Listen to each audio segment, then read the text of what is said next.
अजनबी लड़की में अंजलि हूँ। मैंने और रवि ने 1 साल की डेटिंग के बाद शादी की है। शादी में हमारे कुछ खास दोस्त और पेरेंट्स ही आए थे। रवि ऐसा ही चाहते थे। वो चाहते थे कि शादी शॉर्ट और सिंपल ही रहे। हम लोग यहाँ बड्डे शहर में काम करते हैं। रवि के माता-पिता गाँव में ही रहते हैं। रवि ज़्यादा गाँव जाते नहीं। जब कभी मम्मी-पापा को मिलना होता है, तो वो हमें शहर में आकर ही मिल लेते हैं। हमने एक छोटा-सा घर भी यहाँ अभी लोन पर ले लिया है। शादी के चलते मैंने अभी नौकरी छोड़ देख रखी है। हमारा घर रोड के साइड में ही है। खिड़कियों से रोड दिखाई देती है। हमारे किचन की खिड़की से भी रोड दिखाई देती है। रवि का ऑफिस का टाइम सुबह 9 बजे का है। सुबह में रवि के लिए खाना बनाती हूँ। मेरी नजर खिड़की के बाहर गई रोड के दूसरी तरफ एक लड़की ज्यादा उम्र की नहीं थी। 26 की होंगी, हमारे घर की तरफ देखती रहती थी।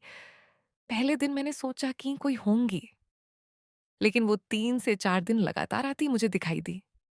मेरे मन में सोचा कि जाकर उससे बात करूं, शायद किसी और घर समझकर हमारे घर की ओर देखती रहती होंगी। सुबह रवि सोए थे।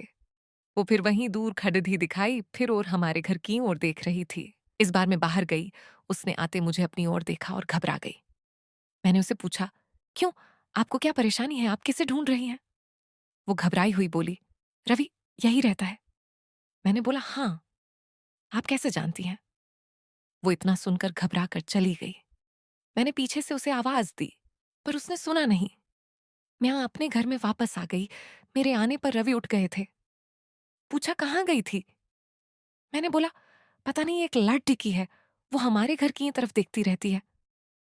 और मैंने जब जाकर उससे पूछा तो तुम्हारा नाम भी जानती है, तुम किसी गोरी सी सुंदर लड़की को जानते हैं। रवि यह सुनकर भड़क गए। बोले, पागल हो क्या, कोई कुछ भी बोलेगा और तुम मान लोगी क्या? लेकिन यह सुनने के बाद रवि के चेहरे का रंग जरूर उड़ गया था। मेरे भी दिमाग में कुछ कुछ चलने लगा। रवि जब शाम को आए, तब मैंने इस विषय में कोई बात नहीं की। अगले दिन मैं सुबह उठी तो रवि पहले से उठ गए थे। मैं किचन में गई तो किचन की खिड़की लगी हुई थी और बड़ी मुश्किल से खोलने पर खुलती थी। मैं कोशिश कर रही थी, लेकिन ऊपर वाली कुंडी मुझसे नहीं खुली। मैं हमेशा नीचे की कुंडी से खिड़की लगाती थी, लेकिन आज खिड़की की ऊपर वाली कुंडी भी लगी थी। मैंने कैसे भी कुंडी खोली और खिड़की खोली तो मैं देखकर हैरान रह गई। रवि उस लड़की से वहां जाकर उससे बात कर रहे थे। वो उस पर चिल्ला और गुस्सा हो रहे थे। लड़की रो रही थी और रवि ने उसे उंगली दिखाकर जाने को कहा। ये सब देखकर मैंने खिड़की बंद कर दी, ताकि रवि को लगे नहीं कि मैंने उसे ये करते देखा है। रवि फिर घर में आ गए। मैंने ऐसे जताया जैसे कि मैंने कुछ देखा ही नहीं है। अब मुझे ना जाने कैसे कैसे ख्याल आने लगे। रवि मुझसे क्या छिपा रहा है? मेरे रवि से शादी करके कोई गलती तो नहीं? आखिर वो लड्डकी कौन है? और रवि उस पे इतना गुस्सा क्यों हो रहे थे? रवि के जाने के बाद मैंने रवि के सारे दोस्तों को, जिन्हें मैं भी जानती थी, उन्हें फोन किया, लेकिन किसी को भी उस लड़की के बारे में नहीं पता था। मेरी समझ नहीं आ रहा था कि क्या हो रहा है। रवि से पूछना चाहती थी, लेकिन मुझे पता था कि वो झूठ ही बोलेगा। उसके बाद मैंने उस लड़की को घर के आसपास नहीं देखा। यह सब सोचते सोचते मेरी तबीयत बिगड़ने लगी। रवि मुझे बोलता था कि क्या हुआ, अपना ख्याल रखो, डॉक्टर के पास जाओ। लेकिन अब मुझे उसकी बातें बिल्कुल अच्छी नहीं लग रही थी। एक दिन जब मेरी हालत ज्यादा खराब हुई तो मैं ऑटो लेकर पास के बद्दे अस्पताल गई। डॉक्टर से अपनी दवाई लेने के बाद में अस्पताल के पार्क में बैठी थी। अस्पताल में मुझे वो लड़की फिर दिखाई दी। उसे देखती ही जैसे मेरी बीमारी पता नहीं कहाँ भाग गई, मैं उसके पास तेज चल कर गई और उसका हाथ पकड़ दस लिया और उसे बोला, तूने मेरी जिंदगी में उथल पुथल मचा दिया। बोल, उस दिन क्या बात कर रहा था रवि तुझसे? क्या रिश्ता है तेरा मेरे पति? फिर उसने मुझे जो बताया, सुनकर मुझे लगा कि मेरा पति ऐसा है। उसने इतनी बड़ी बात मुझसे छिपाई। शाम को रवि जब मैं आए, तब उस लड़की को अपने घर में देखकर चौंक गए। मैं भी उसके पास ही बैठी थी।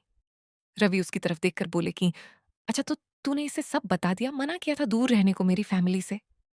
मैंने बोला, रवि शर्म करो, तुम इतने कठोर हो, अपनी सगी बहन की मदद नहीं कर रहे हो। वो लड़के की संध्या थी रवि की। सगी बहन, उसने अपने पसंद के लाढ़ेके से शादी कर ली थी। इसीलिए रवि और उसके परिवार ने उससे सारे रिश्ते तोड़ दिए थे। रवि ने कहा कि मेरी कोई बहन नहीं है। मैंने कहा इसका पति अस्पताल में है, इसे रुपयों की जरूरत है। बहन नहीं तो इंसानियत के नाते ही तुम्हें इसकी मदद करना थी। और अपनी पसंद की लाडजकी से शादी तो तुमने भी की। फिर जो नियम इसके लिए है, तुम्हारे लिए क्यों नहीं है? मुझे पता होता तुम ऐसी सोच वाले हो तो मैं तुमसे कभी शादी नहीं करती। जिसको बहन आंसू नहीं पिघला सके, उस आदमी के सीने में दिल नहीं हो सकता। इतना कहकर मैंने अंदर से अपने सारे गहने लिए और संध्या के साथ जाने लगी। हमें जाते देख रवि फूट फूट कर रोने लगे। संध्या भी उन्हें देख रोने लगी। रोते हुए रवि बोले, हमने इसे बहुत प्यार दिया पापा ने, मम्मी ने, मैंने रानी बनाकर रखा। और ये ऐसे ही एक दिन बिना बताए घर से चली गई। हमारा प्यार तूने नहीं देखा, इसके लिए मैं रात भर रोया कि कहाँ होंगी, कैसी होंगी मेरी बहन। तब इसे भाई और पापा की याद नहीं आई। अरे, मुझसे कहती तो तुझे क्या करना है? ऐसी ही चली गई थी ना, अब क्यों आई है? बहन भी बोली, भैया, मुझे लगा आप लोग नहीं मानेंगे। उन दोनों भाई बहन को रोते देख मेरी आंखें भी भर आईं, पर आंसू के साथ जैसे सारे गीले शिकवे खत्म हो गए। वो खुद अस्पताल गए संध्या के साथ। मम्मी पापा को भी बुलाया। दोनों ने बेटी को बड़े प्यार से गले लगा लिया। अब अस्पताल में संध्या के पति की हालत बहुत अच्छी है। डॉक्टर कहाँ की जल्दी डिस्चार्ज हो जाएंगे। रवि की आंखों में मुझे एक अलग सुकून अब देखने मिल रहा है। रवि ने संध्या को कहा है, अब कुछ करेंगी तो माफ नहीं करूंगा। हमेशा मेरी प्यारी बहन के रहना। जिंदगी बहुत छोटी है। आपके अहंकार में इतना सुकून नहीं है जितना कि माफ कर देने में है। एक बार करके देखिए, जिंदगी बदल जाएगी।